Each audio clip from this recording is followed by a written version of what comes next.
camarades des peuples d'Afrique, peuples de l'AES, mes chers frères et sœurs de l'Iptako Gourmand. Frère, venez très rapidement, on va répondre chap à ce journaliste menteur, ce journaliste voleur, ce journaliste terreau. On va l'écouter et puis on va décortiquer. C'est de ça qu'il s'agit. On suit la vidéo jusqu'à la fin. C'est très important. Conclusion, pas de fantasme à avoir sur un éventuel marché djihadiste de l'armement, ça n'existe pas. Vous révélez que ces groupes se servent finalement chez eux, il n'y a pas de réseau extérieur.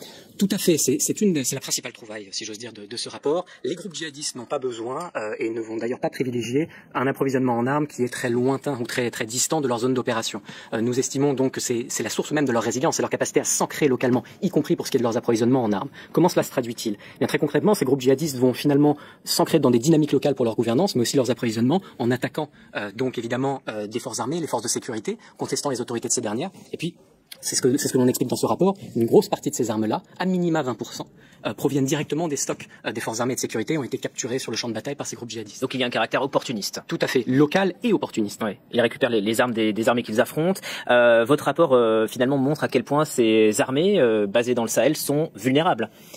Elles le sont parce qu'elles combattent un ennemi qui est très actif, un ennemi qui devient de plus en plus puissant, qui prend pied réellement sur ces territoires.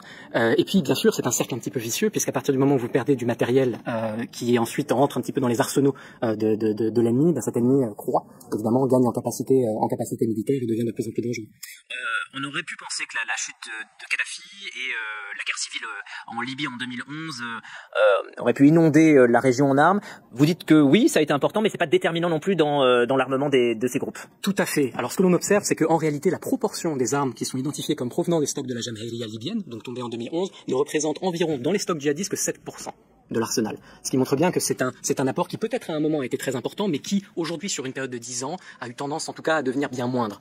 C'est une importance qui est vraiment s'est amenuisée. Alors bien sûr, c'est la conséquence aussi directe du fait que ces groupes-là n'ont pas besoin d'aller jusqu'en Libye pour s'approvisionner en armes. Ils vont encore une fois constituer leurs stocks principalement sur des stocks locaux. Voilà. Donc, vous avez compris ce qu'il a dit. Il dit, les djihadistes là, ils ne vont pas chercher les armes ailleurs. Ils combattent les armées de l'AES et ils arrivent à les vaincre et ils prennent leurs armes. Ils attaquent les camps tombent entre leurs mains, ils chassent les FDS, les VDP et puis ils récupèrent les armes. C'est ça qui constitue leur arsenal de guerre. Bon, ça c'est ce que le journaliste Wawaro a dit. Moi, je n'ai pas parlé d'abord. On va ici écouter le petit-fils du général de Gaulle, Pierre de Gaulle. C'est pourquoi il vous a dit, écoutez la vidéo qu'elle a fait. On va ici écouter Pierre de Gaulle. Est-ce que ce que le Wawaro a dit, est-ce que c'est vrai? On va écouter Pierre de Gaulle. Chers camarades d'Afrique, on est parti avec Pierre de Gaulle. Il faut savoir que moins de 50% de l'aide qui est, de l'aide, plus exactement des subventions qui sont accordées aux Ukrainiens, arrivent aux Ukrainiens.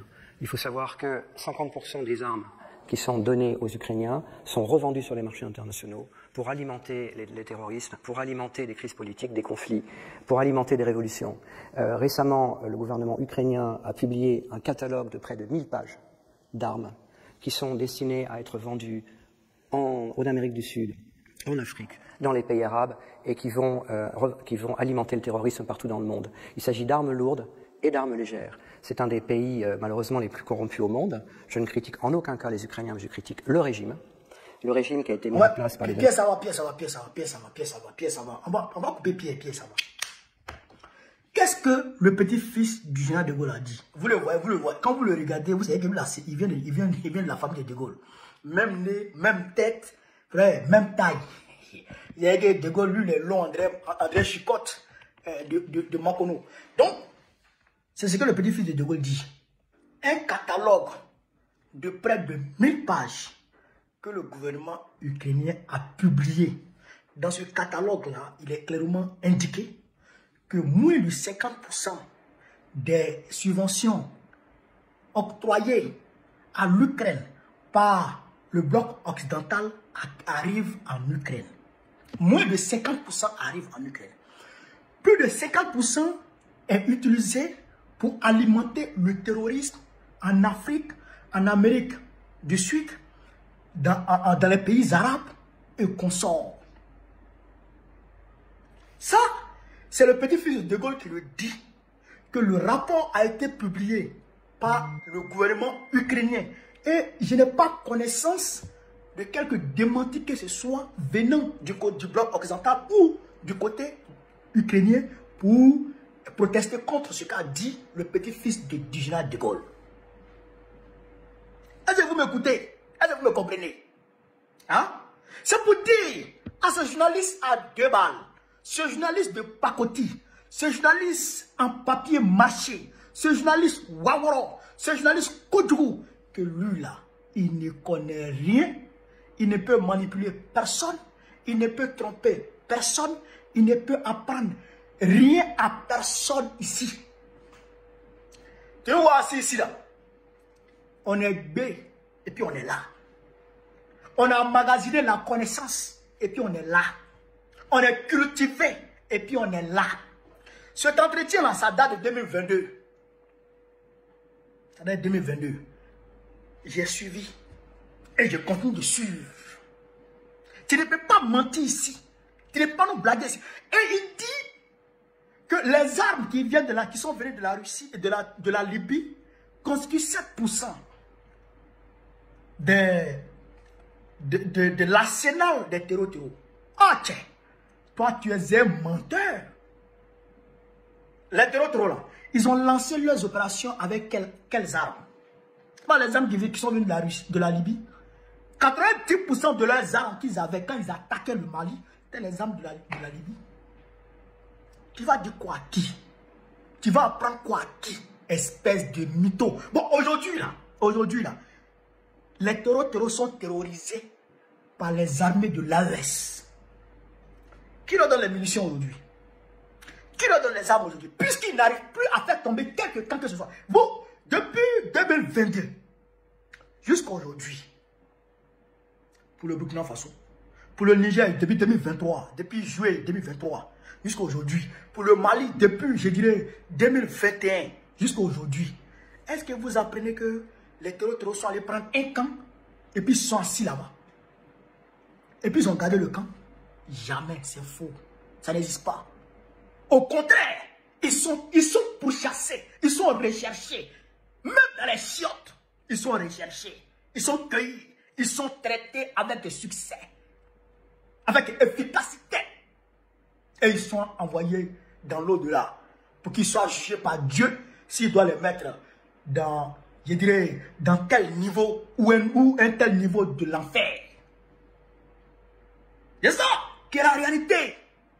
Donc s'ils n'arrivent plus à, en réalité, se ravitailler dans les casernes de nos forces de l'ordre, où ils vont se ravitailler? Où ils vont se ravitailler? C'est eux qui leur envoient les armes. C'est pourquoi Macron ne veut pas que la guerre de l'Ukraine cesse. C'est pourquoi Trump a refusé. Trump refuse maintenant de fournir les armes à l'Ukraine.